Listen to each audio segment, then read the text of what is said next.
May 31, 2022 Urbandale City Council meeting. I will call the meeting to order and ask Nicole to take roll call, please. Lake, Here. Aubrey Montgomery, Here. Kroll, Here.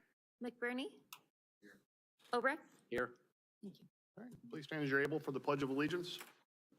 I pledge allegiance to the flag of the United States of America and to the republic for which it stands, one nation, under God, indivisible, with liberty and justice for all. Urbandale is a national leader in character counts, endeavoring at all times to promote and model the principles of trustworthiness, respect, responsibility, fairness, caring, and citizenship. In conducting tonight's meeting, we expect that all participants will act in a respectful manner consistent with these principles. Item 2 would be to approve the agenda. I'll ask for a motion in a second. So moved. Second. Motion by Blake, second by McBurney. Discussion, please vote.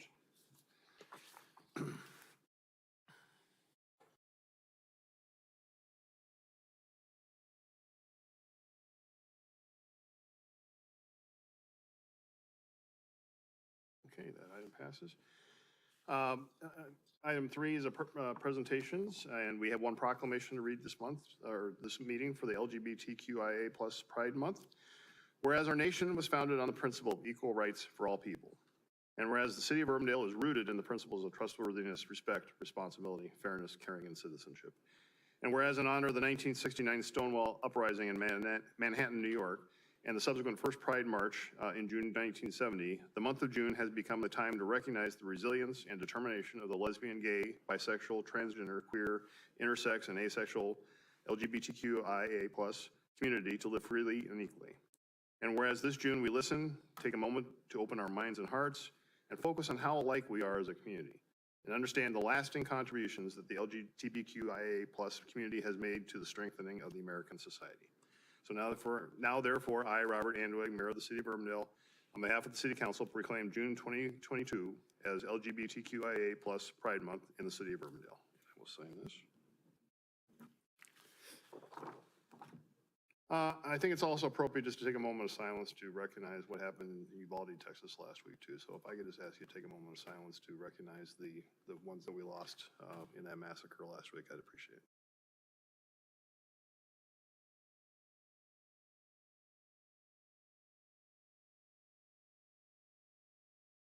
Thank you.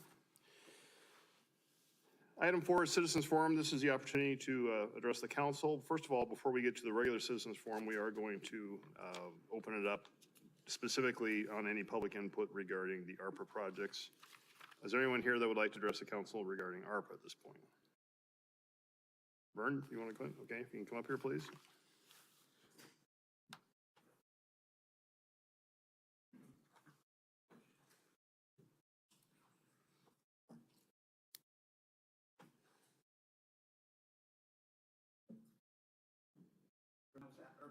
Vern, if you could just turn the mic on. Yeah, there's the button, the little button there that says push. How's that? There you go. All right.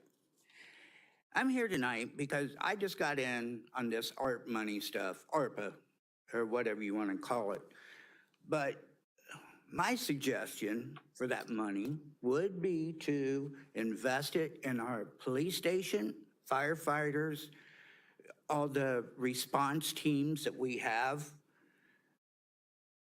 I think that would be the best way to go, because I can tell by just driving around, the crimes went up. Everything has gone up.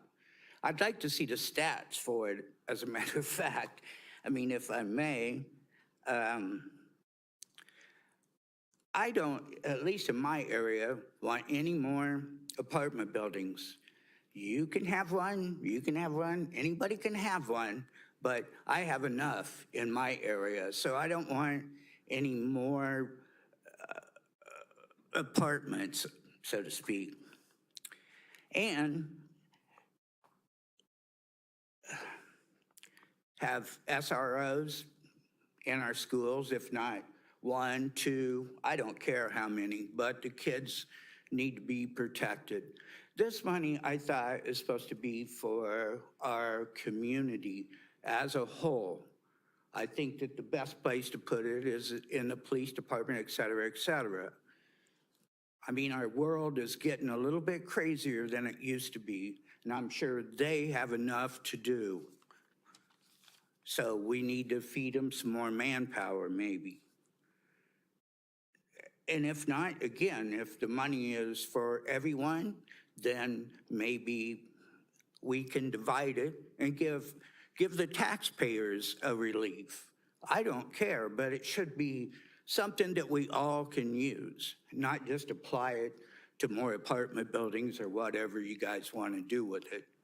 But I'm not the only one that thinks this. All my neighbors do too. So, I mean, there you go. That's really about all I had.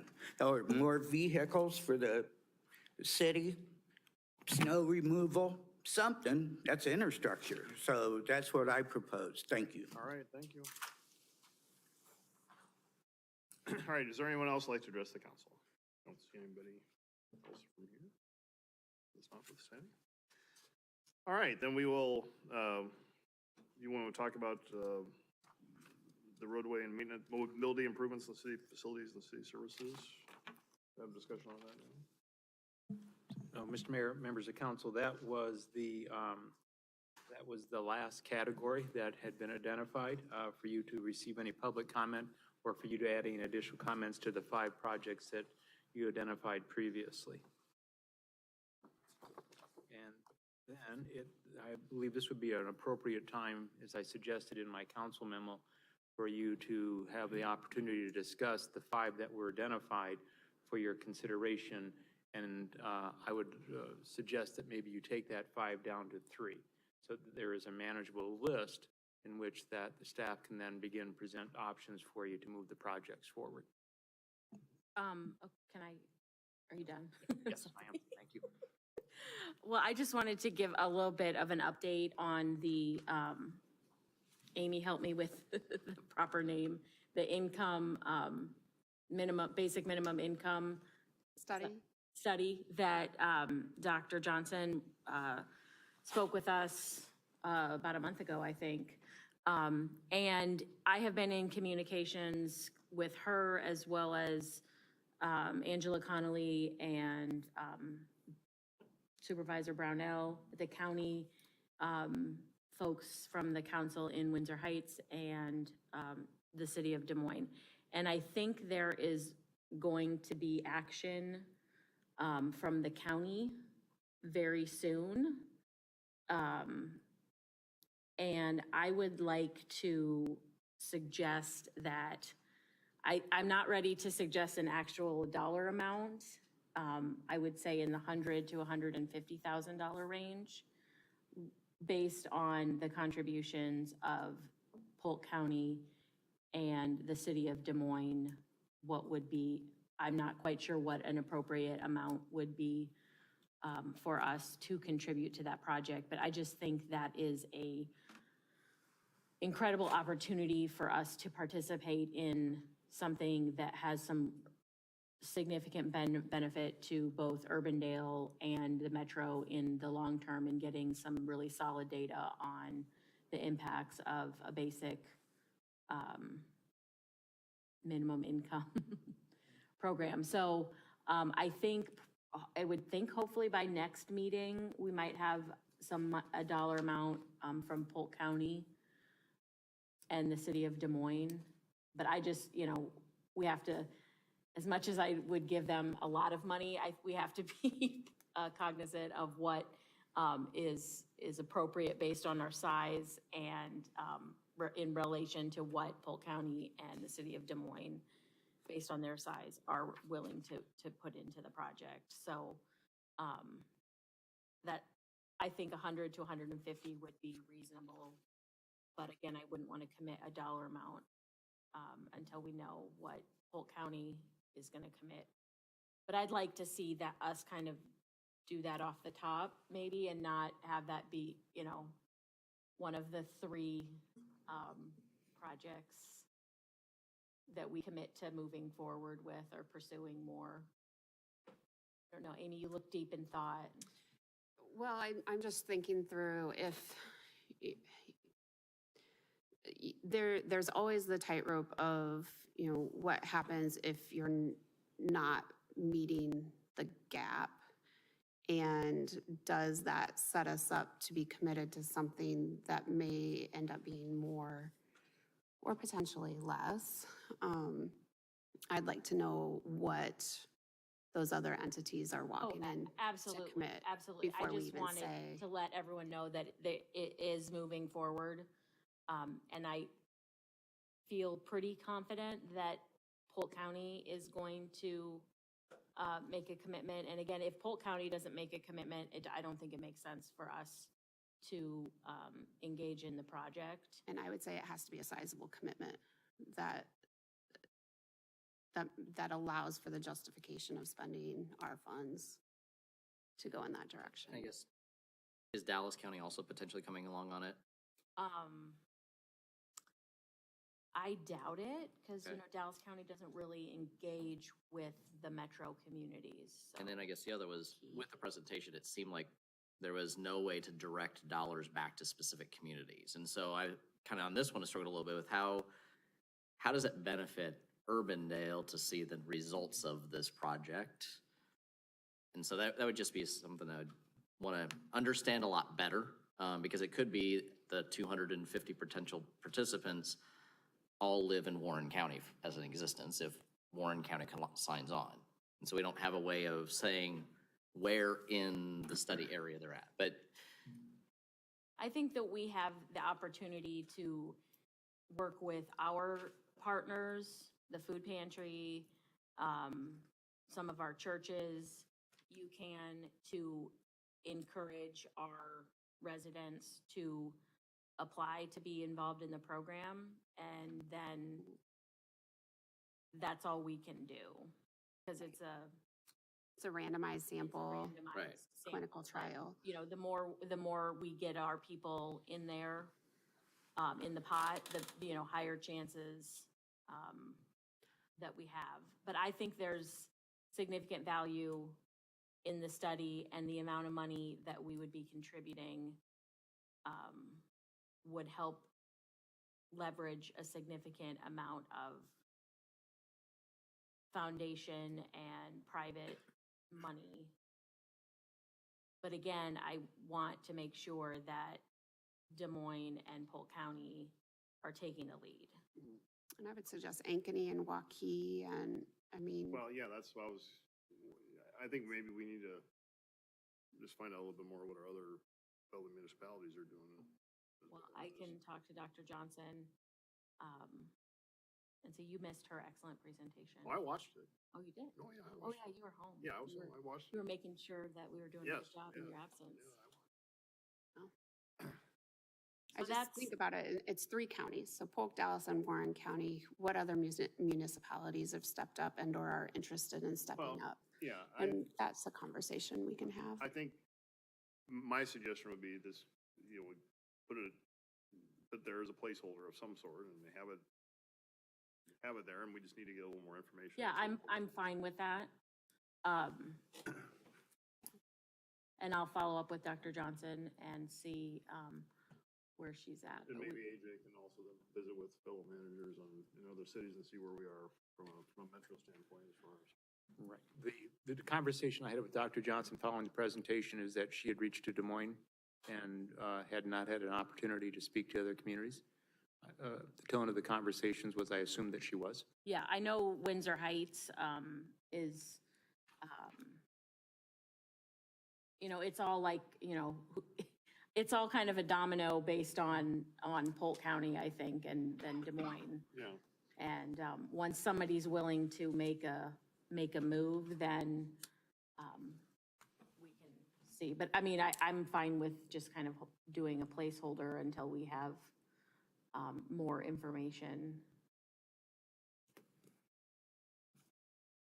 And so then, AJ, the other 4, so we kind of, this was the 5th item. What were the other 4 items that we kind of talked about? We talked about downtown, Correct, 72nd and Hickman area, correct. the Bucks. What are the other 2? Housing and human services, community services. I think the categories that we put in that was categorized as both UCAN, food pantry, and any other group and/or activity that may fit within that category, yet to be determined.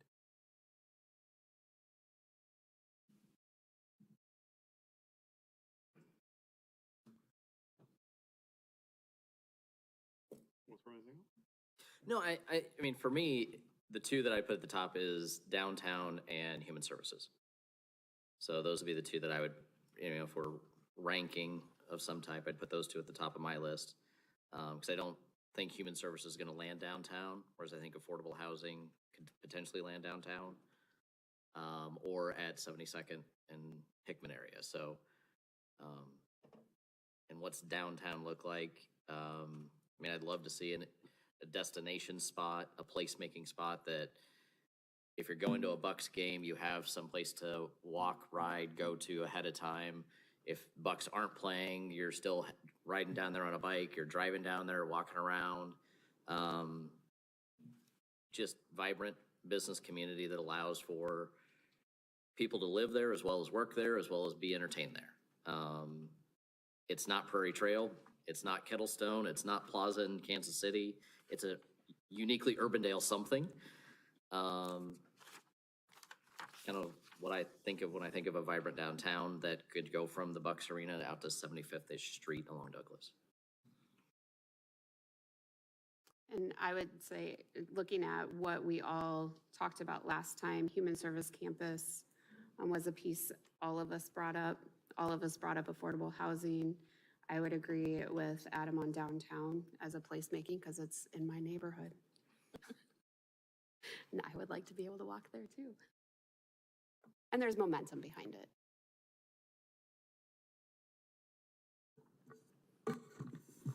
I'll just ditto. I mean, you can downtown affordable housing, but again, some of these I think could be married together. So I think the downtown you can, probably similar to Adams, is probably my top two. In our communication from you from Friday, AJ, you had talked about kind of moving a discussion forward with UCAN, and I think that's kind of been a stumbling block for us for a couple of years. Since before Matt was deployed, I think we started trying to have discussions. I think if we could revisit trying to get everybody at the table, that would be beneficial to figure out if this is even viable. I mean, I think we can want a whole lot to do this, and I guess I more come from the other side. Food pantry is having discussions is, I think the food pantry is where we focus, and if you can or similar services can come along for the ride, then that's what ends up happening.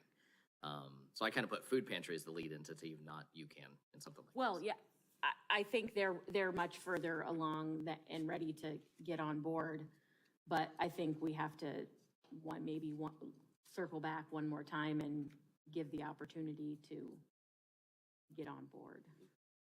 Or would it be an RFP type process? AJ, can you answer this for us, Yeah. please? We got 2 seconds. You solve it now. Give me 20 minutes. No, what we've talked about at the staff level is kind of mirrors some of the discussion I've had with some of you as well, is that, we talk about wanting to provide support to these organizations that we think have value, we know have value to our community. But it's that level of support that we're not all quite sure. And the last conversation I had with them that yielded any type of specifics, it had to have been 3, maybe 4 years ago. And it was very specific on the size of a building, the amenities it had, and the location it wanted to be. And at the time, I shared that with Curtis and his economic development staff, and I said, please go find a building that fits all of this east of 82nd Street. And he said, there's nothing out there. And so that got us thinking about, okay, how married are you to these locations? How married are you to these sites? And that's an evolution of that discussion that we've probably had more of the discussion internally than with the folks out there. So I think the first step is, if this is the direction that you want to expend the monies from the ARPA, that we need to find out what their needs are, not only currently, but where they think they're going in the future, and what's available, and what are some minimums, and just having that conversation, because, the 5 or 6 of you, including the mayor, could have one particular idea, and they may come back and say, that really doesn't fit where we're at. And then we have to remember that food pantry is associated with DMARC, and they may have some other ideas, issues, restrictions, something that we're not aware of, that we need to be aware of. And then again, UCAN is more organic, more homegrown. Where are they in their process? Because we know that right now, they're in 2 different locations. They're at the, 3 different. 3 different locations, yeah, I'm sorry. I missed the last one. So we have 3 different locations that they've spread out to, you know, and as you bring them together, again, there's a lot of discussion that has to take place. And then it's okay with those 2 organizations, what else is a viable option? Because I think Matt and I, when we were in Washington, we heard from folks from Yankee, or at least a representative saying, oh, we use Polk County. If you remember that conversation, he said, we use them for everything, and they're great. Well, what room or what role does Polk County have in providing some type of human or social service type of activity in the community? I don't know. They have resources that we don't, and are they a viable option for us to incorporate into a physical structure?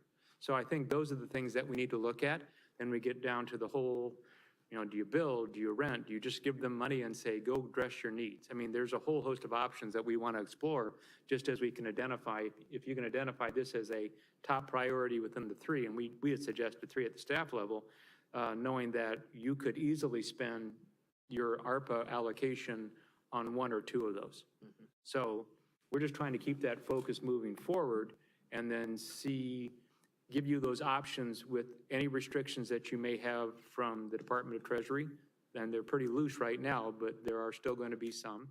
How those services are categorized, what type of follow-up is going to be required, so that they're fully aware that if they accept this money, this may or may not be a string attached from the Department of Treasury or from the city that's required by the state. So we want everybody to go with their eyes fully open and understanding about what the requirements are.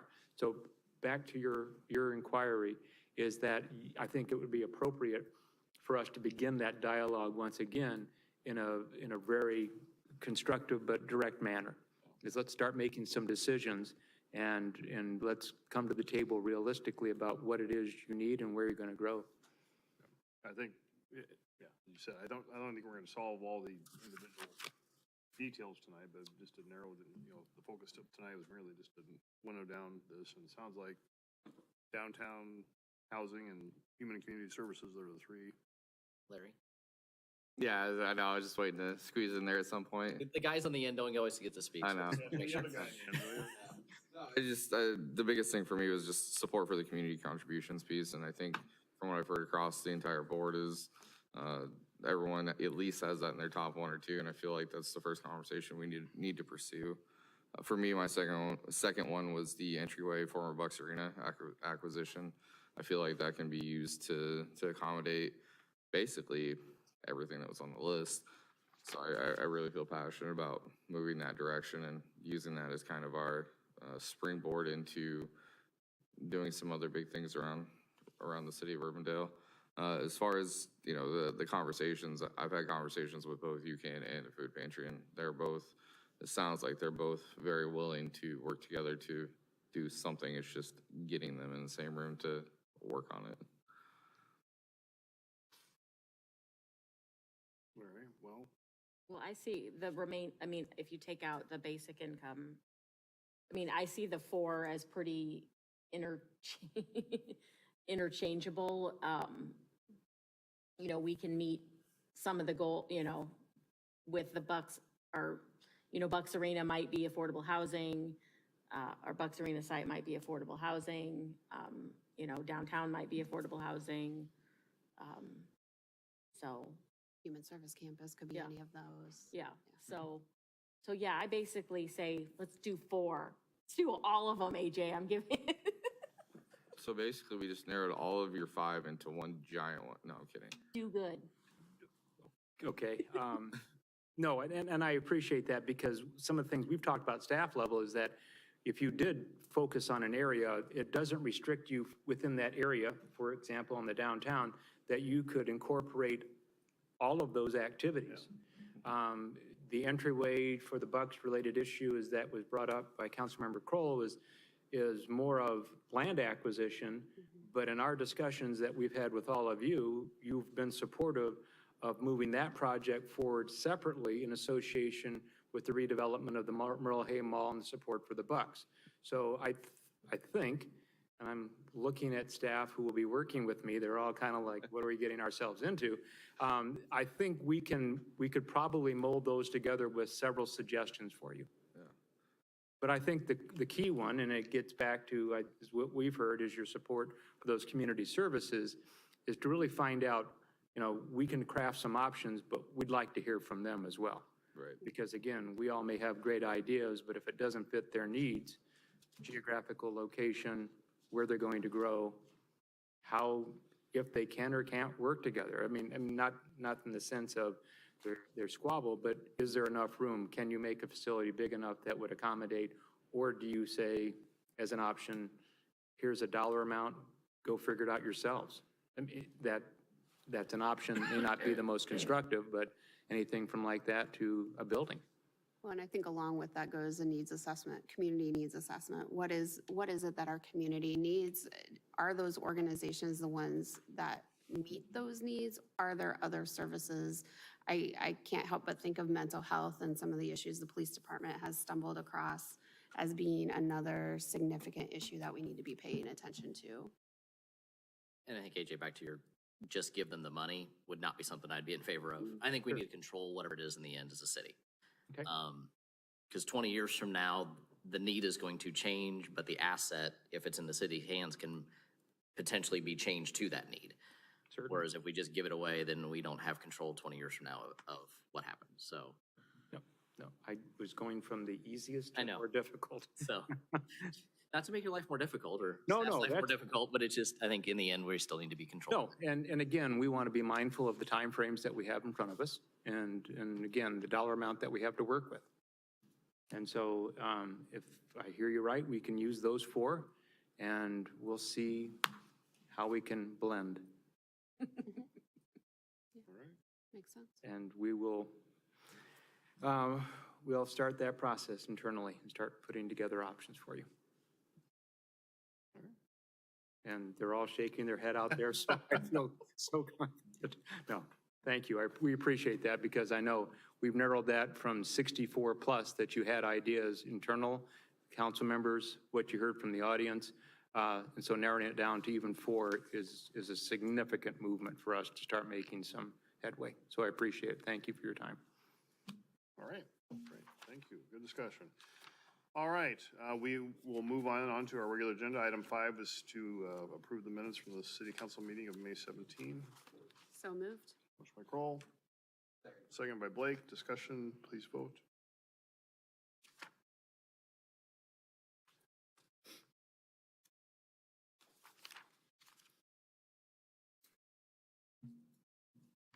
That passes. Item 6 is the consent agenda. There are 13 items for approval. So moved. Motion by Kroll. Second by McBurney. Discussion, please vote.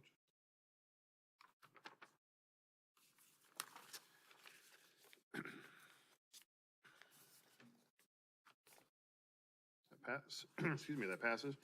Item 7, public hearings versus item 7.1, a public hearing to consider the fiscal year 21-22 budget amendment number 1.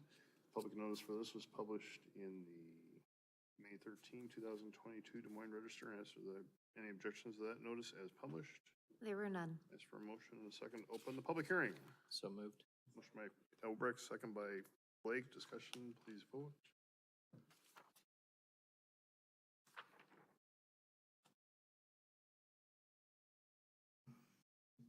All right, that passes. So to introduce this is our finance director, Nikki Lamb. Nikki? Okay, Mayor, members of the council, I have before you tonight the one and only amendment that will pass for the fiscal 22 budget. This item covers a variety of items ranging from our local option sales tax through debt service, which is the bulk of this, through just a couple of line items that need to be reclassified. So this is kind of a unique one. We've had this a couple of years in a row now that community services specifically, as well as the Parks Department, the timing is not working out for how these projects happen. And so we're amending the budget to move it out as an expense and transfer it over to be a transfer so we can move it to a fund that will hold over. So these are items that are in the general fund. But for budget purposes, an expense is different than a transfer. So I cannot have it in that category. So I physically have to move it into the line. So that's why it looks a little bit different. We've done this the last couple of years. On the parks one, if you remember from last year's budget, we actually stopped having to amend it. We just put it in as a transfer. We're gonna move it right to capital projects so that when the trail or the whomever contractors, we cannot get it done, it's a wet, wet spring, and that really screws up the timing on those. So we're gonna treat it like every other capital project, move it aside so we have the entire construction season to do it and not hit fiscal years. So that's why this one looks a little bit different. Normally, this is a good thing because we actually have offsetting revenues for all of our amendments this year. So it actually looks like by the time you move those transfers, it makes it look like we're adding back to fund balance because you have to move the expense, net it out, and then add in a revenue too. So that's why it looks a little bit funny. We don't normally do an amendment that shows revenue coming in. We really only are required to cover expenses. But in this year, we actually had enough offsetting revenue in all the categories to truly make those net zero. So the transfer piece double dips effectively is what that means. It's a mechanics thing on the physical form. So that's what the state tells me to do, and that's what I'm required to do. But to run through the categories, in the public safety division, we had a total of $415,000.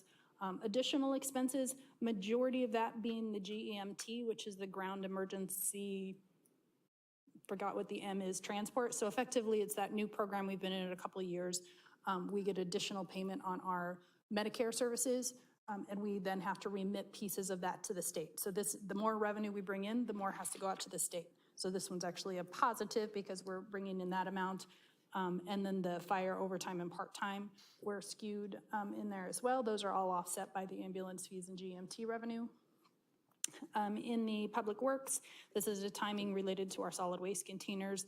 And when we got the new building in and the furniture that had to go into the building, this is stuff that should have been spent last year and didn't quite make it in. So it's in this current year budget. So that's just a reallocation. In the Health and Human Services, these are the items that you approved during your budget work session for the mobile Mac vehicle. Well, it's on order, but it's not gonna happen this fiscal year. So I do need to move that out. And then the holiday lighting display money that you also allocated, those get moved over to the capital project. So that was the only pieces in there that are it's a net zero impact, but it looks like it's an impact because I have to move it to a different fund. Culture and Rec, total is off by $240,000. This is the shelters, the open shelter and the trail projects. Those are just being moved over to capital projects so that the timing allows them to be finished yet this spring or summer. It'll be midsummer. And then the other piece in Culture and Rec is Hotel Motel. So it actually looks knocking on something wooden because it actually looks pretty good. So we are going to be over what we budgeted to bring in, which is good, but then that means my 2080s with CVB and Bravo, I'm required to pay them out their 2/7. So each of those, that's why we have to increase the expense because I have to pass that along to them. In the special revenue items, we had items for the fire training tower and the police donations purchases. Those are flow in, flow out based on the donations we receive, so those are pretty standard. And then the big heavy hitter is our local option sales tax for the early retirement of debt. That is bringing in $1.845 million. So when we set the budget based on the revenues coming in, we didn't have good estimates coming in, so I tentatively only scheduled to have 2 of the 3 bonds pay off. And revenues actually did come in strong enough as we talked through in budget, so I just need to bring in that 3rd bond. So that's an offset transfer into debt service and in from revenue. So the grand total amended budget is $5,044,000, which does feel like a big number, but it is both sides of the equation, the transfers in.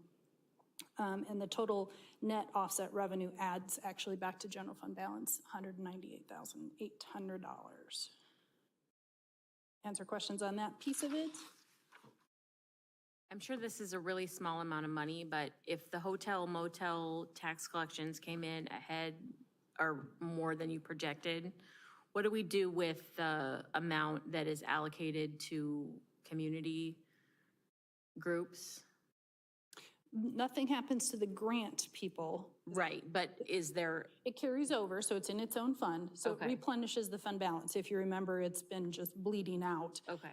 In the current fiscal year, we're actually making 0 grants. We didn't award any because the revenues, we were afraid were going to be really bad. The Okay. ones that we just approved, those start July 1. Okay. And those will all go out. So this replenishes back. So the only pieces I have to pay out are the 2/7 to Bravo and 2/7 to CVB.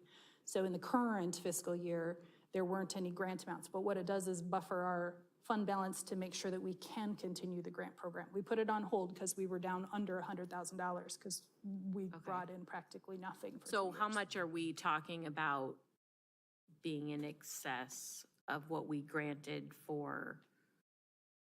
So we didn't give out any money last year. I guess I'd kind of forgotten. Current fiscal year, we're giving 0 out other than our 2080 required obligations. So for next fiscal year is already set for Right. those grants, and those will go out as planned. And so what it does is then we carry that balance. Okay. We went ahead and So what, awarded how our- much are we talking about? that we are adding back, Yeah, about 130,000. okay. So it'll help us regain a little more traction to what I'm conservative, so we budgeted to make sure we have enough, but when we get under 100,000, that starts to get a little nervous, because we have to pay those grants. If you promise somebody you're gonna give them money, we need to give those. So we wanna make sure we've got enough buffer in a bad year that we can still make good on those grants. So that Thank was the you. big one on the hotel motel, yes. I'm relieved to see it finally coming up. So if there's no questions on that piece of it, so the second part of the public hearing is to address the transfers. So this is a new requirement, well, new-ish. It's been, this is the 3rd year that we have to do it. It's just to pass a resolution identifying anything that we have as a transfer. We're required to say what fund it's coming from, going to, and why. So all of the items that I just talked about, we shuffle it from one bucket to the other. I have to now put that in a resolution. So that's the final piece on the item, is to do the transfer resolution for a total of $2.4 million in transfers. And with that, I'd be happy to answer any final questions. All right, thank you, Nikki. Any other questions for Nikki from the council? All right, this is a public hearing. Would anyone like to address the council on this item?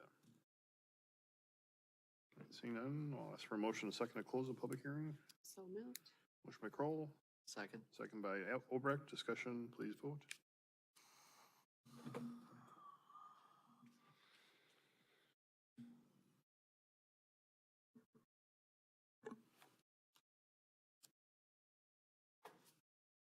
All right, that passes. There are 2 items for consideration. Move resolution 162-2022. Motion by Obrecht, second by Blake. Discussion, please vote.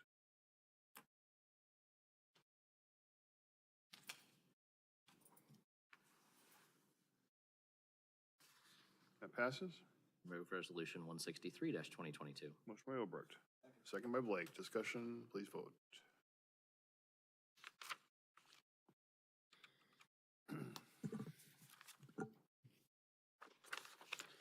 That passes. All right, thank you. Item 7.2 is to consider the bids for the Urbandale Dog Park. The public hearing notice for this was also published in the May 13, 2022 Des Moines Register. I ask the clerk of the objections to that. Notice is published. There were none. Is there a motion and a second to open the public hearing? So moved. Motion by Kroll, second by McBurney. Discussion, please vote.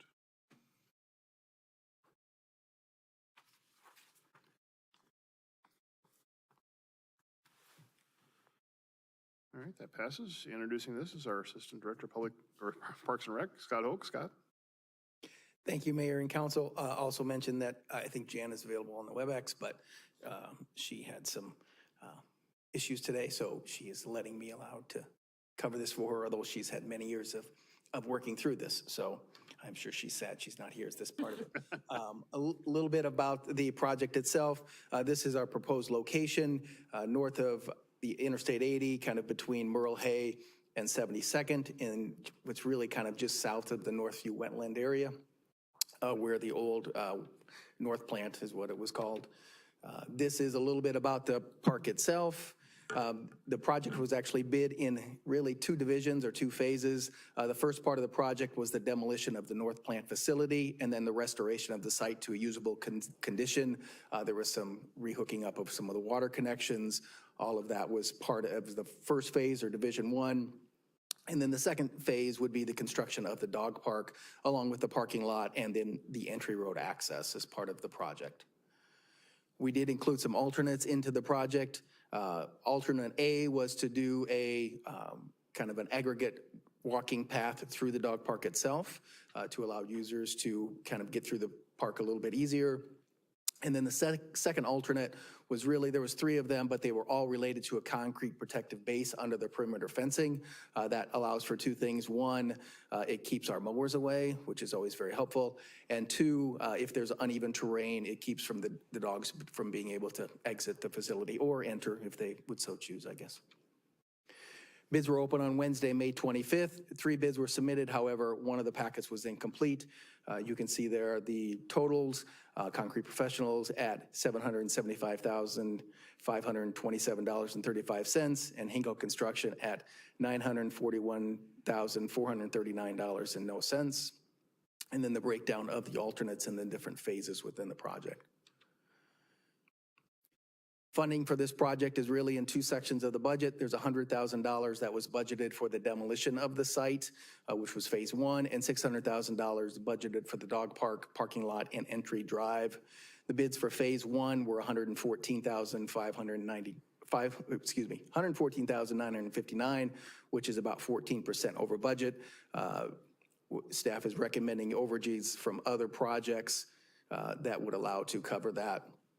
The bid for the dog park was $660,598. That's with all the alternates included. Staff is proposing to use cell tower revenue for the overages using the $60,568 to complete the project and all 4 alternates. And then also, just as a note, use of the cell tower fund revenues require approval of City Council as well as the Parks and Recreation Commission, and the commission did approve this on their May 27th special meeting that was held. Just an update on the anticipated schedule. Again, all things are weather pending, but they would start the project this summer and then work even into the fall, primarily taking care of the dog park portion. And then they would move out into the parking lot and the access road this winter and then next spring, with an anticipated opening of summer of 2023. Primarily, the issues with that is making sure the seat is well established before we open. Otherwise, we will battle that for the life of the dog park. Staff does recommend accepting the low base bid from Concrete Professionals in the amount of $724,007.15, and also recommending all 4 alternates be included in the amount of $51,520.20. Bringing the total cost to the $775,527.35. And I would love to answer any questions from the council. Thank you, Scott. Any questions? So cell tower fund, we're spending 60 grand. How much is left in it and how much comes into it each year? I couldn't say on the total amount coming in, but I don't think we're even taking half of what's in there right now to use this. So 170 in there now.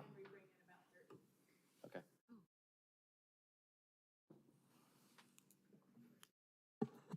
Scott, I've got a question about the alternate A, The aggregate path? Yep. yes. So what was going to be, if we didn't accept that, what was going to be the path? So our plan would have been to do it in-house as part Okay. of the project and just do it after the contractor completed their work. The bids were very favorable, and we said, well, we probably can't do it for any less than, maybe a little bit less, but not really less than that. So we wanted to include in the project. That way it'd be completed by them. We wouldn't have to worry about seed windows and stuff like that. Sounds good. And refreshing of the path in the future, is that probably an out for bid item or a kind of? No, typically that would be done in-house. It's an aggregate crush path. We would keep it, the weed control down, and then if there's erosion or time to come in, we just come in and scoop it out and reapply. All right, thank you, Scott. Any further questions? We are in public hearing on this item. Would anyone like to address the council on this item? All right, seeing none, we'll ask for a motion and a second to close the public hearing. So moved. Motion by Kroll, Second. second by Obrecht. Discussion, please vote. I know, I'm just ignored. Was it?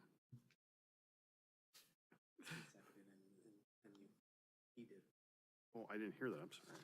You gotta speak louder, Larry. All right, Oh, yeah, that passes. fine. All right, there are four items for, Oh, you, Larry. yeah. Move to approve resolution 168-2022. Motion by McBurney, Second. second by Obrecht. Discussion, please vote.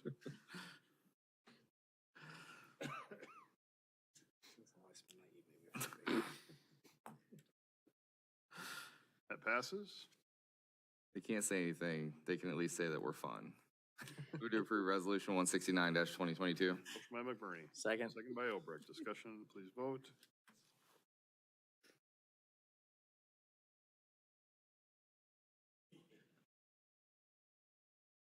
And motion to approve resolution 170-2022.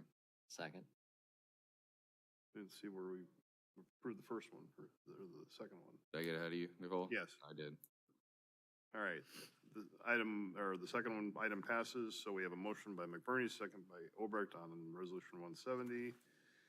Discussion, please vote. That passes. Larry, One more. one more. Approve council letter 7096 for the use of the park improvement cell tower lease revenue. All right, motion by McBurney. Second. Second by Obrecht. Discussion, please vote. I just wanted to make sure that it actually carried this time. I did, I said that item passed. All right, and that item passes.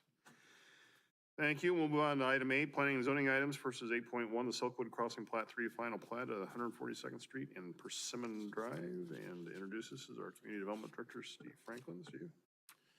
Thank you. Good evening, Mayor and Council. This is the third and final phase of the Silkwood Crossing development north of Meredith and on the west side of 142nd Street. Here's 142nd Street. Phase 3 is a fairly large phase. It's all of this area that you see here, which is 49.79 acres. It does include 89 single-family residential lots. They have a minimum width of 70 feet. Lots on the corners are a little bit wider, and then obviously you've got some larger lots back here off this cul-de-sac.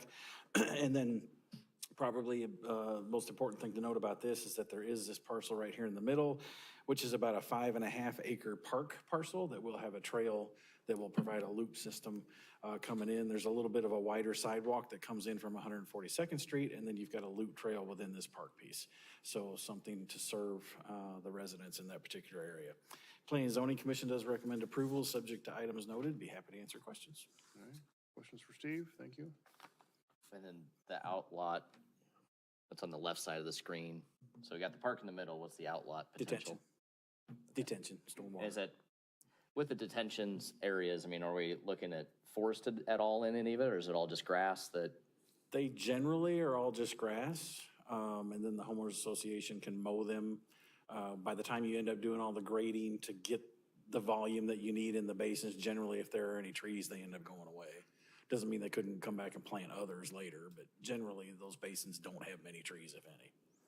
And, but it wouldn't be potentially a fenced off area for Generally, keeping they're people out? not. Okay. Generally, they're not. We've had one in the Coyote Ridge development where there's a very large pipe. And then I think in Waterford Landing Plat 8, where there's a lot of water or a very heavy, fast flow, sometimes we recommend a staff fencing, but the majority of the time basins do not have fences. Because they're not gonna have water in them, until it rains, and then it's gone shortly thereafter.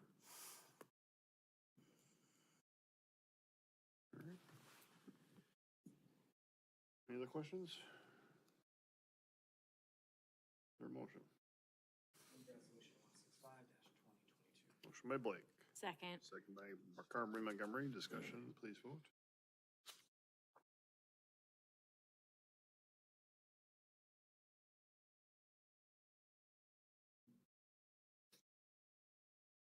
That passes. Item 8.2 is to consider the Waterford Point Townhomes Plat 2 final plat at 142nd Street and Waterford Road.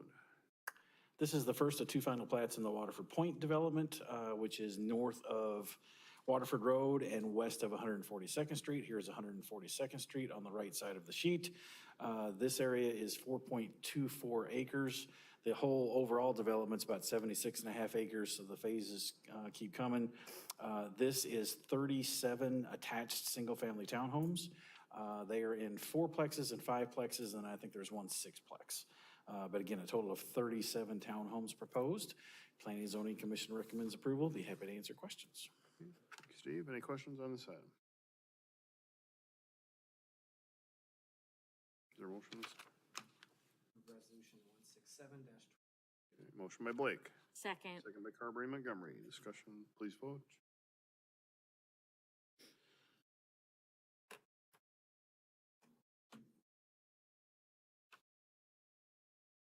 That passes. Item 8.3 is the Waterford Point Plat 2 final plat on 142nd Street and Waterford Road. And this final plat is also that same Waterford Point development. This is Plat 2.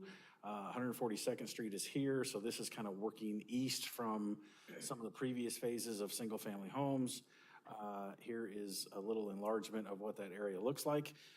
It includes 27.29 acres, and this is 33 single-family lots. Here's another area kind of depicting where that is. So again, another 33 lots. These have a minimum width of 60 feet. Planning and Zoning Commission recommends approval. Be happy to answer questions. Tell me about the outlots here. Are they further, like the ones to the north, are those further sub, or Yep, X Divi- and here. let me- divisions, I guess? Yeah, they are detention. W and X are detention and, Can you point those out? Because we Yep. can't really read. yep, they are, Or zoom in a little bit more. yeah. Let me go back. Does this one, here, here we go. So here's outlot X, here's outlot Z, and there is outlot Y. So, and then there's W here. W is future development, and then these others are detention. And then that line going through X and Z, is that something underground or is that a trail? Let's see here. W is for development. In the Sanitary summary, sewer. it's, So you talking about this line? The sanitary sewer easement. Oh, I yeah, couldn't yeah, read yeah. what that Yep, was. That's Okay. sanitary sewer easement. Final plats are required to show all the easements on there. Right. And then I what was just your didn't know if it was a trail going through there or what it was was. W There for, is not a trail going through. sorry, there. you're getting hounded. Yeah. Is W for development or is that outlot? Because in the summary, That- it says Yeah, outlot. this is an existing, sorry, got the numbers mixed up. This is an existing surface water flowage easement that's already there. Okay, sorry, I just wanted to be clear. I apologize for hounding you. So what is, It does get confusing when there's lots of outlots. so Y is future development? Correct. Okay. Yep, you can see the stub. And then to the north, Have another plat that'll come in here. to the north, that's all detention? Correct. That seems like a lot of, There's a stub here. There will be some development that comes up into this area, and part of it is also detention. okay. This is you can see the call right here, surface water flowage. Some of a lot of it depends on the particular plat and what the grades are. Sometimes detention will all be in one big outlot, sometimes they split it up into several different areas. We're getting more and more of that with the water quality requirements that are now required. Sometimes it's easier to get that if you make it into smaller basins. So, All right. Anything further? Move resolution 166-2022. Motion by Blake, I'll second. second by Carberry Montgomery. Discussion, please vote.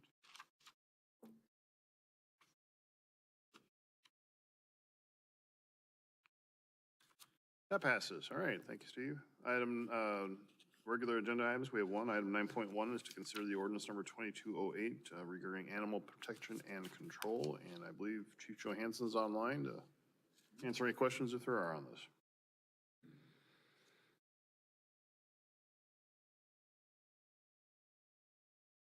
If not, is there a motion? Move Counselor 7094. Motion by Obrecht, Second? second by Kroll. Discussion, please vote. Man, all the planning and zoning, so I figured we better start. Right, man?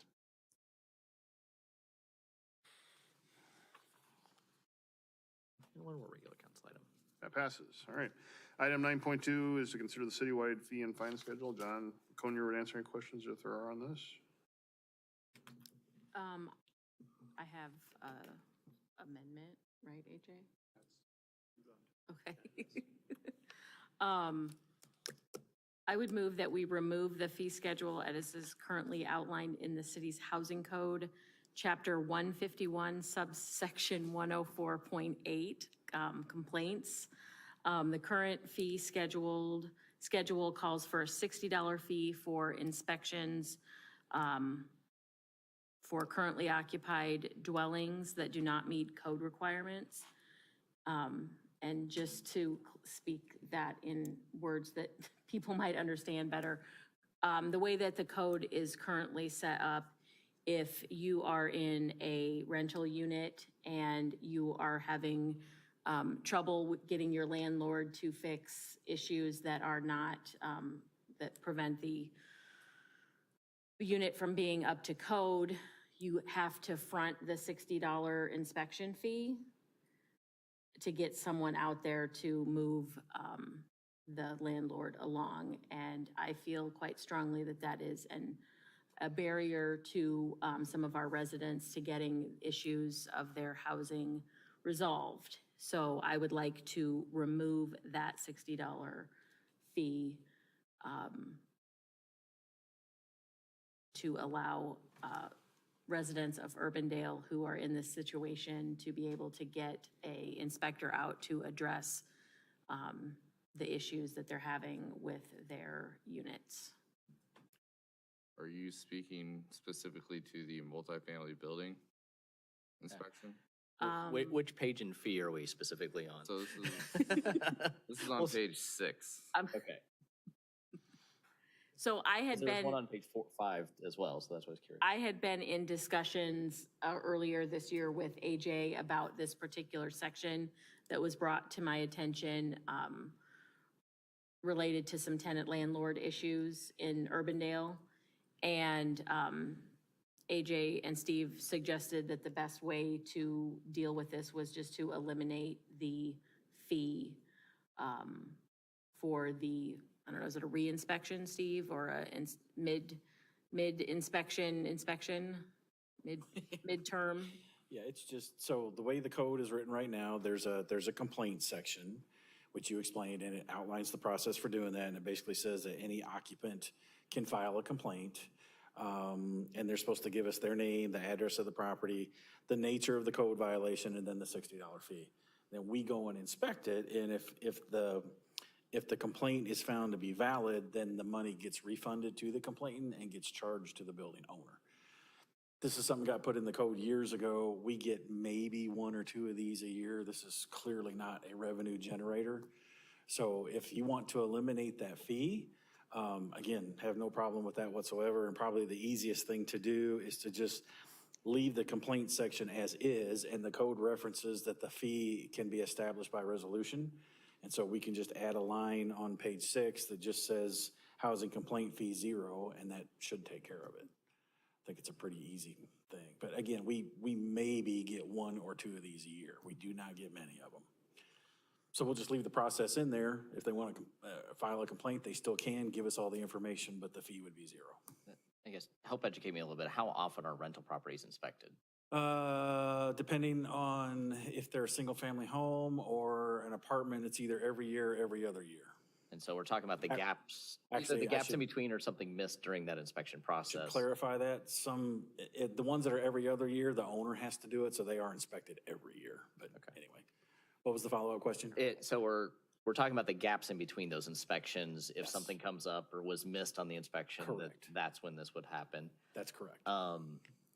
I'm in favor of the idea. It's just, how do we get to a point of, if we eliminate this, that somebody becomes a frivolous complainer? Yeah, I mean, and I'm sure that was part of the intent of why it was put in there. I just, again, we get so few of these, I would not think that's gonna happen. You know, if we do, we can bring it back to you, and maybe we institute some sort of a nominal fee, because that still gets them to pony up. Maybe it's $5, $10, whatever. It's not free, but I don't have a concern about that happening. Okay. Yeah, and so maybe that's just something to look at in the future, is that, you know, we do this, but then how do we prevent Yep. my faucet's dripping person? So- Exactly. And that's why I would recommend we just leave all the other provisions of the code in there. There's still a process. It says there's a fee established by resolution. Well, right now, you're just gonna establish a resolution that makes it 0.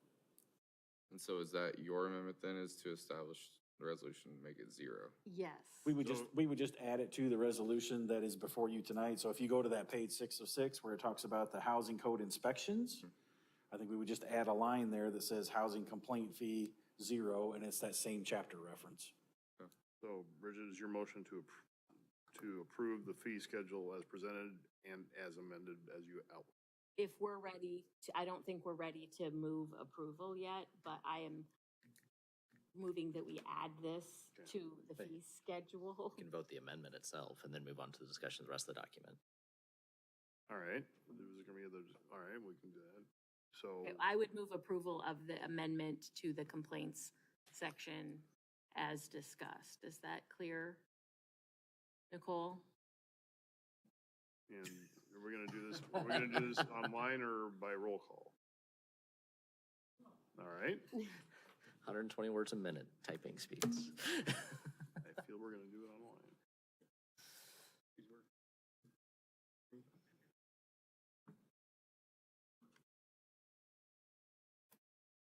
All right, is there a second to that? Second by Blake, so motion by Carberry Montgomery, second by Blake. Any further discussion? Please vote on that.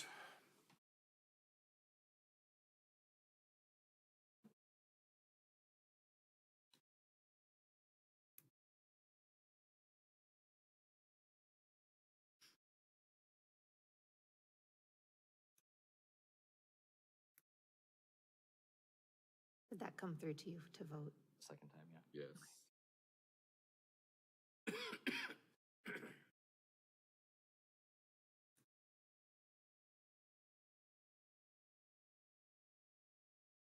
All right, that passes. Okay, All and right, I would, oh, wait, did we just vote for the whole thing? we voted on the amendments. Oh, okay. So you I was wanna- like, wait a wanna minute. discuss the facility fees? Yeah, I would like to reevaluate the shelter fees and do a comparable study as it relates to other communities, other rental fees in the metro. With that hopefully being completed by July 15th, as I see this also as an equity issue for those who are able to access and afford our current shelter fees schedule. Yeah, I'm 100% in agreement with you. Are we voting this one through and then having the staff bring up? I think that makes amendments on the July most sense 15th, at so this long as- point. AJ, what do you? Well, again, if you take the vote tonight and you want us to do a study, you would enact the fees now and they would be in place. And so this sequence, the difficulty we have here is that we have people renting the facilities now. And we want to make sure, so you may not have to wait till July 16th to do a fee study to decide. I think you need to set your fees and then this would be set for a future, for the next council, for the fiscal year and for the next go around when you see the fees that are predominantly shelters, because our season is now. And so I'm sure there's people who have rented the facility and rented facilities or planning to rent them. And so to kind of change in midstream is not fair to those who have rented, and it leaves those who want to rent kind of in limbo. So I would suggest that if you do the study, that you come back, incorporate that into your budget process and set the fees for the next fiscal, for 2023. I would recommend we do the study and then we can adjust after that particular date to move forward, rather than having to wait a whole nother year. What do you mean by adjust? Are you talking about just, so? If it comes back and we are recommending a lower fee, that we could refund the amounts. We could also look at what's our damage deposit look like. Maybe that increases, but everything after July But what, 16th. I think Scott wants to. Yes, Scott, go for it. Scott, give Just some to background. help clarify a little bit, as AJ said, we are renting now. Typically, we are a year out on our rental fees. These fees that have been in place for a little while now. Not that we can't look to make adjustments, but refunding gets difficult too on, not that we can't do it, but we are a year out on our rentals right now, and a lot of them have been booked already. But again, when we republish our fees, starting at some point, we could very easily just make the adjustment at that point as well too, so. We refund damage fees already, right? Correct. Yes. And I think if we do find out that our fees are high and we end up lowering them, I think we could obviously make a change to those that haven't rented yet and refund them accordingly. Correct. But if you have rented already, I think it's probably, you know what you're getting into, so. Scott, we do a rolling, 1 year rolling now, or is it October 1st? Because I remember sitting out here well before dawn trying to make sure I got the date for my family reunion for Giovanetti, but this was 5 or 6 plus years ago. So I would have to confirm, having just been back for a little while now. Yeah, I believe it's rolling, so. Because not if it's open till the rolling, then there's no. Oh, perfect.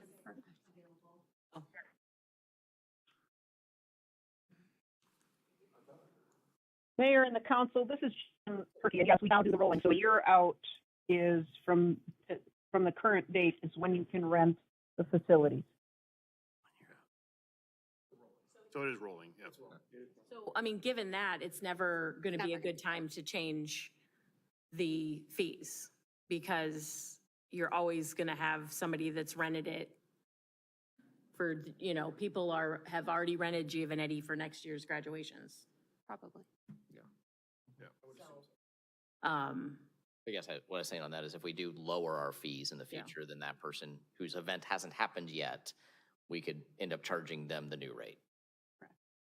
Well, I guess I want to see what the results of the study are before we figure out how we handle whether we do refunds or how we do it. I mean, I'm just, based on the location of where I live, there was not a good, I was very adamant to my daughter that we rent a shelter in Urbandale for graduation just because that is how it looked for me. But there was nothing, and Giovanetti was, really cost prohibitive. I rented the brand new Fox Creek facility in Waukee, which is really not that far from my house, for $180 all day on a Sunday. It's not as big as Giovanetti, but it has amazing amenities and the park right there with the splash pad. So, I think we're above the market significantly on some of our facilities, but I'm definitely with Amy on getting some comparisons, and I would like to take action in adjusting the fees before the budget if we can. But I'll let Amy make the motion. Great. So I move that we pass with the intent to amend or potential for amendment following a comparable study on Metro shelters by July 15th. All right, motion by Kroll, is there a second? Second. Second by Carberry Montgomery, any further discussion? I guess Yeah. I'm confused. To AJ and the staff, do you have enough direction on something like this, or where are we at?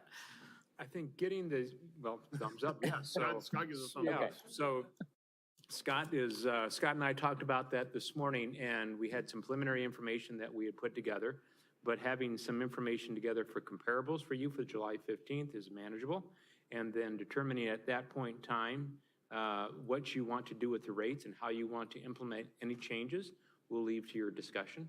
And again, since it is a rolling process, just to recognize that there are people who are renting it now at a certain rate, and if you make adjustments moving forward, that rate may or may not be different. So you've talked about equity issues.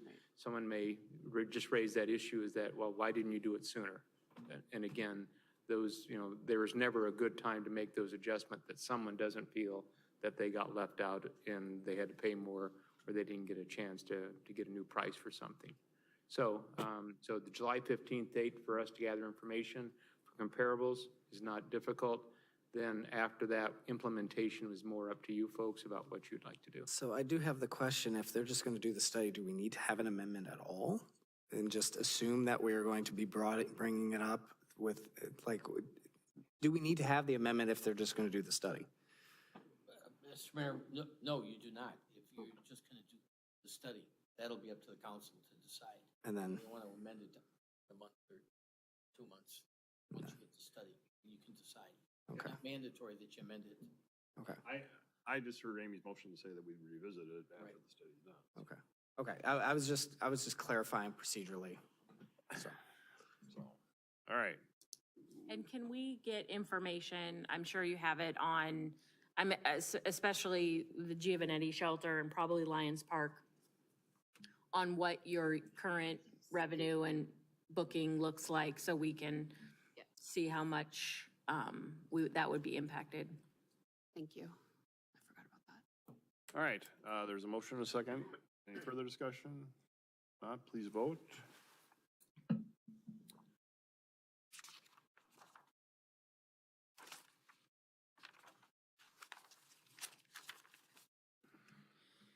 This is for everything. Yes. This is just the amendment. Nope, that's for everything. Oh. No, With this is, potential we already amendments. voted on the amendment. This is for Oh. the schedule as. We had one amendment. I thought we were on Amy's We already amendment. voted Sorry. on the amendment. That's fine. I just had one other thing too, so. Too late. Well, it's where we're at on it of the furry friends fees. So that was the other one I was gonna discuss, but because we have in here that furry friends are setting the fees, did we know what those fees might be? Amy brought it up. I'm just going to reference back to the chief. I don't know if he's still on or not. Right. On the, these are outlined in the 28E agreement, so any changes they have. Yeah, I'm still here, AJ. Can you hear me? Yeah. I can't, off the top of my head, I can't remember what the fees are, but they were set in the 2080 agreement. Okay. I think it's the current rate that it is right now in there, the fee schedule, but we're just changing the language to say what they're setting them at. But it's the red line, what is it showing the fees? I'm pretty sure that's what they currently are. Yeah, so in the document it says as established by furry friends, and I just wanted to make sure that they couldn't all of a sudden come back and say $1,000 a day for your dog type thing. So if it's in the 2080, then we're good. We're covered. Yep. Okay. Yep. So no amendment needed on my part. It is. Okay. All right. Thank you. That ends, I believe. Then we'll move on to item 9.3 is to consider the service agreement for the fire safety systems. And Scott will answer any questions if there are. Move approval of council letter 7095. Motion by Oberg, Second? second by Kroll. Discussion, please vote.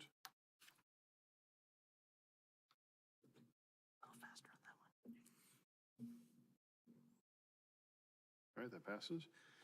And then item 9.4 is consider the equipment purchase for the solid waste collection vehicle. And John will answer any questions if there are. So I had one question regarding the options and why we opted to not recommend accepting either of them. Particularly of interest was option number 1, the automated front carry can. That it just seems like, thinking about how the truck works, I'm not a mechanic whatsoever. I'm not vehicularly inclined at all. I just feels like, from what I understand of it, that would make the job of our waste collection staff much easier.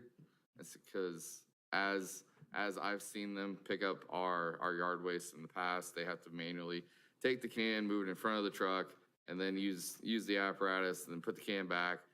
So I'm just curious why we opted not to go the route of having that option number 1. And again, I think the way you've described it is correct. So basically with these units, we do pick it up with the front for the can, and then also we have the hopper more or less for getting the bundle, debris, and the bags put in there.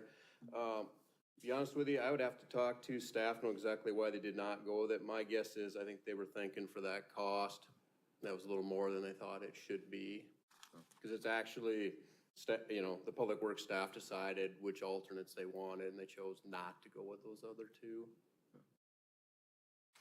Even though, as you can see, yes, we're still in the budget to have those, and again, again, I have to assume that they decided that it didn't provide them the benefit for that cost.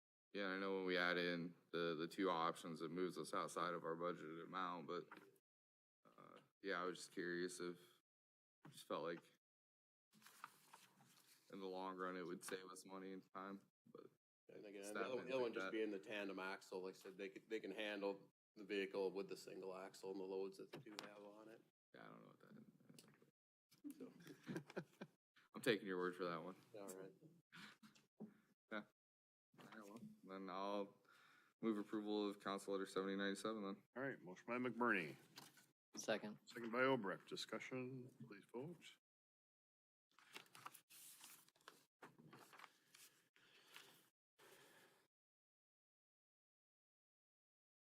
Okay, that item passes. All right, takes us to the end of our regular agenda. Item 10, Mayor Council items. Adam? Long grass seems to be the bane of my existence over the past 2 weeks. Have we had has No Mow May taken a hold of Urbandale, or what's going on here? In addition to, yeah. Definitely a few people that I think are doing that. This is typical of any May. It's May and it's been raining and people, I think, just have to learn how to mow again. So it seems like it is a little bit worse this year, just driving around, they're everywhere. So we're trying our best to send out letters and get people to mow. But yeah, I've seen a couple of posts of the No Mow May thing, so. Not to, When it is contractors, who do we need to talk to you?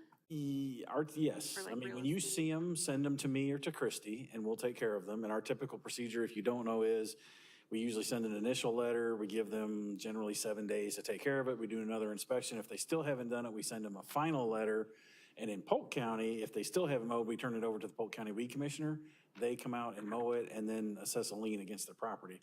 The problem is by the time you go through all those steps, they've usually mowed it, but that's the process.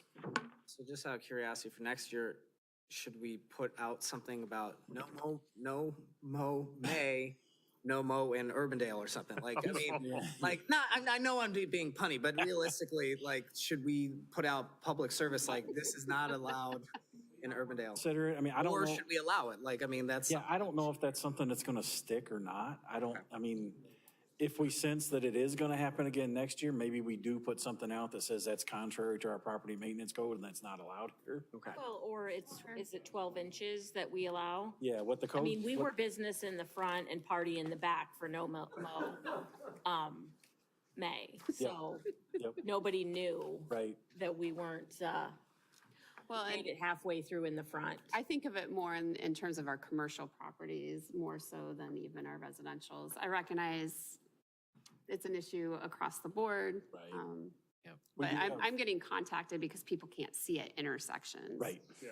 And we do, one you're probably thinking of is Meredith Drive, just west of Northwest Urbandale Drive. It is. Yeah, and that's an out-of-state owner, and we emailed him, I think it was last week.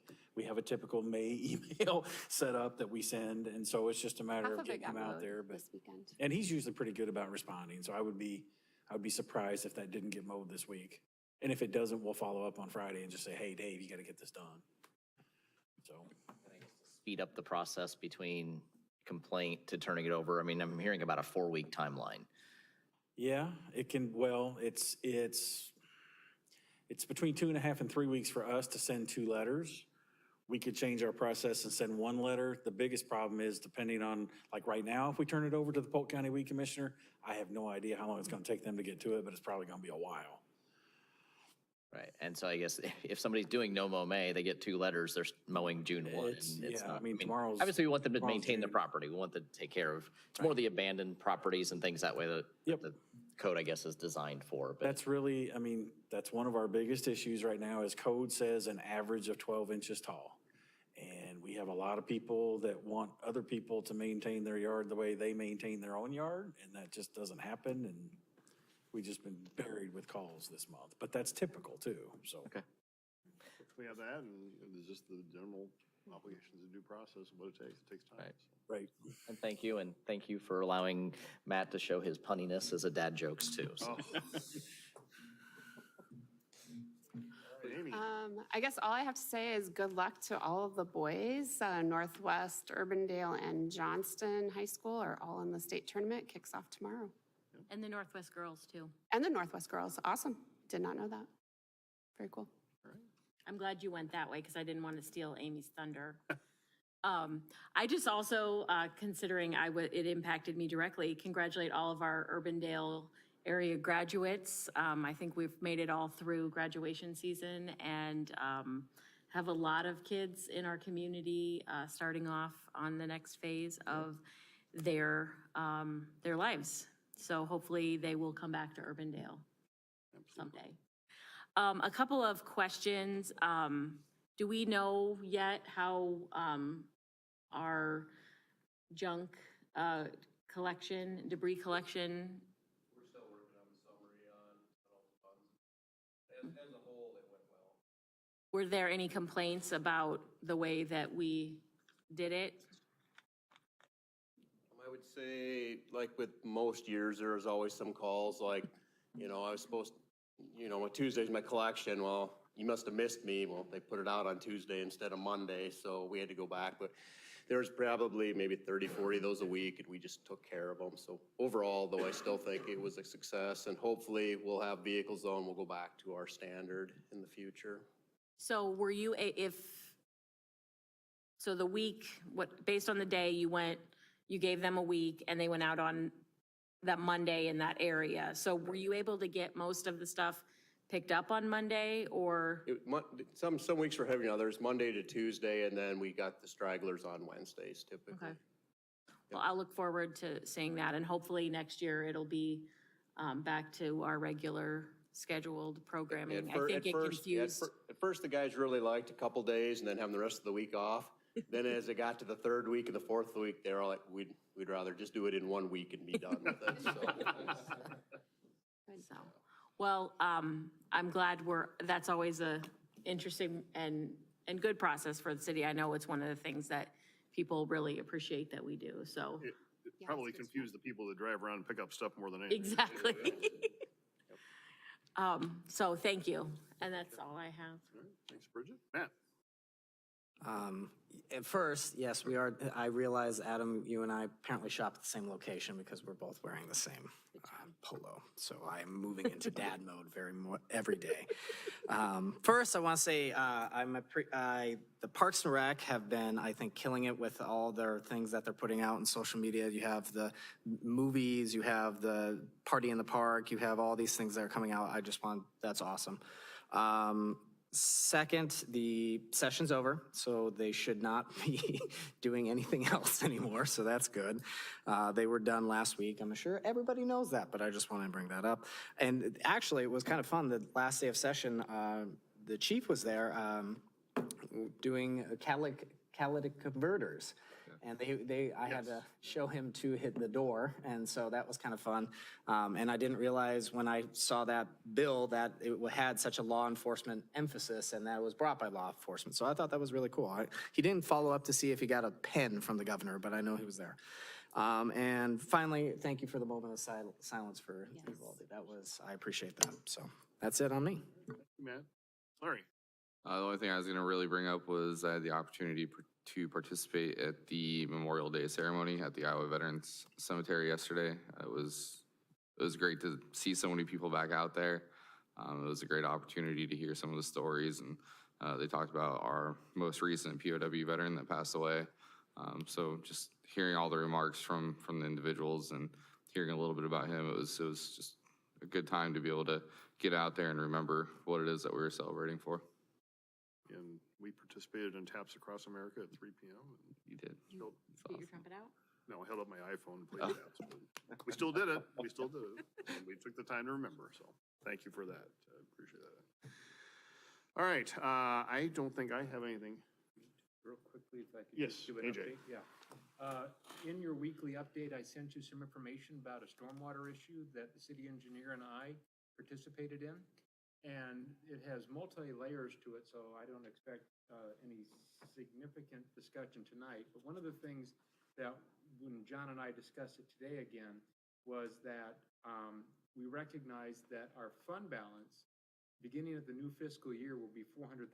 And so we have a significant fund balance. And this fund is available for individuals and homeowners associations. Currently, it's $5,000 to be matched up to $5,000 by an individual, and $20,000 to be matched up to a $20,000 for homeowners association to address stormwater issues in their association and/or on their private property. The issue that was brought up that we spent an hour and a half, maybe 2 hours on Friday investigating was a stormwater-related issue across a person's individual property. We did make mention of the program. How we end up deciding to deal with that program in the individual's request will be a council decision. But we thought one of the things we did want to bring up tonight was moving forward, and we can put this on the next agenda if you're agreeable, is to raise those dollar amounts within our program. We get very few people who are using it now. We've gone through $600,000 since its first inception. A very good program, one of the few in the metro, if not the only one in the metro that allows that type of program. But we think we've hit most of the low-hanging fruit. So we're thinking that given some costs that we've experienced, probably homeowners are as well. So if we raise that number to a maximum of $10,000 for homeowners and a maximum of $30,000 for the HOAs, so that would be a $20,000, up to a $20,000 investment for the homeowner and a $60,000 investment for the HOAs. We thought we would put that out and see if you were agreeable to that so we can make those changes moving into the next fiscal year, knowing that, again, we're not getting a lot of inquiries. But back to the other inquiry we received, the individual was looking toward some direction from the council if they were open to utilizing the remaining funds that we have in the stormwater program to utilize for he and his neighbor. And even to go further, he would like to have those funds available without making a match. And John and I informed him that we did not have that authority, that we would bring it back to the council. I know that he has reached out to at least one, if not two of you so far to make an inquiry. I think this is an opportunity for you to decide if you're going to continue with that local match program. We still have enough money that we could increase that for him, but to have the local match program has been successful for us. It does, as we like to say, put skin in the game by the homeowner. And these are issues that happen on their private property. And so typically we tell folks the money's available to do an engineering study to make physical improvements, but again, up to these amounts. So you don't have to go to 5,000, you go to 2,500 and we'll give you 2,500. But again, that's the question that was raised. So just a couple quick questions. So if we raise it at 10,000, that would be the assumption that they put in 10,000. So it would be still that match. Right. And then I can't remember about it, but because I've seen some of these before, like the water can go like through about 5 different properties. Would there be the ability to pool all those matching? Yes. Between all 5? Yes. We've had that happen where 2 or 3 have gone together because, as you say, they're all equally affected. And so we talked to both he and his neighbor and said that you could go together and you could string together a number of your neighbors together. So that was the issue that we ran into on Friday. He was quite insistent that we get him an answer as soon as possible. So that's why I wanted to bring it up tonight. He reached out to me this morning. I think he reached out to Bridget. So I have not spoken with him, but he was Just traveling today. Looking for some direction. Can we Oh, have, sorry. or I guess, can you get back to him and strongly encourage him to get a cost estimate? I mean, I guess I have a hard time processing him. I'll defer to John. I would say he'd probably have to start with the initial part of the grant and hire an engineer to put together an estimate, come up with the solution. I don't think he can probably on his own come up with the solution. So how much would it cost, guesstimate? Within our initial grant amounts, he could do the engineering study and get that all figured out on what would be the best solution. There's he could put a low flow pipe in, he could maybe change the channel a bit, move his riprap around, things like that. But the engineer would be able to look at the flows and give him a recommendation and then a cost opinion as well. And I guess this is a specific issue, but I guess generally back to the grant itself, yes, I'm in favor of increasing it. We also talked about changing the formula for leftover dollars as another option. So the money that's in the account at the end of the year maybe is split differently than the money for the current fiscal year. So the first people that get a grant, maybe it's a 60-40 split, 60 on the city, 40, so forth, to use up the money. I mean, the point of the grant is that the money gets used and improves properties. But as far as it 100% being paid for by the city, that's not, I don't think right for Thing I anybody. can say is we'll have people wait until the last minute then, because they're gonna want to get the best deal they can. Well, it'd be the first dollars out the door would be the higher grant Okay. on something like that. So like July 1, it's whatever's left over from the previous year would be the better Just to money. kind of put things in context, so right now, we're seeing the $1,000, $2,000, $3,000 grants. The reasons behind that is, I think, is the changes we've made in the past with adding tiles in a lot of people's backyards and new developments has gotten rid of a lot of drainage issues. I think our as-built that we do has had a huge impact that everything drains properly and people don't have issues down the road to fix. Whereas, the one we're talking about here, those houses were built in like the mid-'80s. How we approach things were greatly different back then as well. So, and again, as AJ mentioned, like the 600,000, we've hit a lot of those large projects that were constant drainage issues with like townhome associations and things. So while we do a lot through social media and everything, trying to get the word out all the time, I think a lot of the problems have kind of gone away as well. I mean, I'd be in favor of doing something more along the lines of what Adam was saying, where we could, the city could pick up maybe a bigger portion of it in certain circumstances if there were extenuating things that stuck out and made it favorable for us to help participate a little bit more, but I would not be in favor of covering the entire cost, I think we just have to be consistent. right? That's the key, is consistency. I think there needs to be skin in the game, I think, but maybe too, it needs to be consistent. If you change things for different homeowners, then you're gonna run into a lot of You're problems. asking, trouble. So I'll communicate back to him that there is no interest at the city at this time to provide for 100% financing from the city standpoint. That will encourage him to begin the process for engineering study so he can get a scope of the project. And then we'll come back with whatever necessary actions we need to raise those ceilings for the next year. Okay. Thank you. I appreciate All it. right, thanks. All right, then I'd ask for a motion and a second to enter into closed session to discuss an item regarding real estate. So moved. Second. Roll, second by Carmen Montgomery. Discussion, please vote.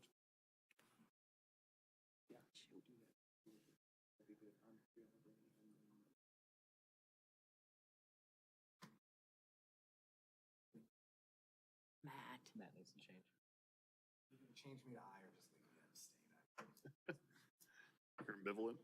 All right, that passes. All right, thank you, everyone. We will enter into the closed session. Fair enough.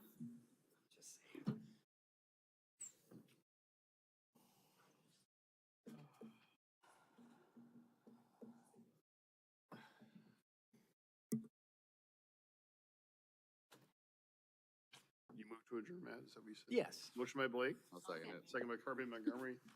All in favor? Aye.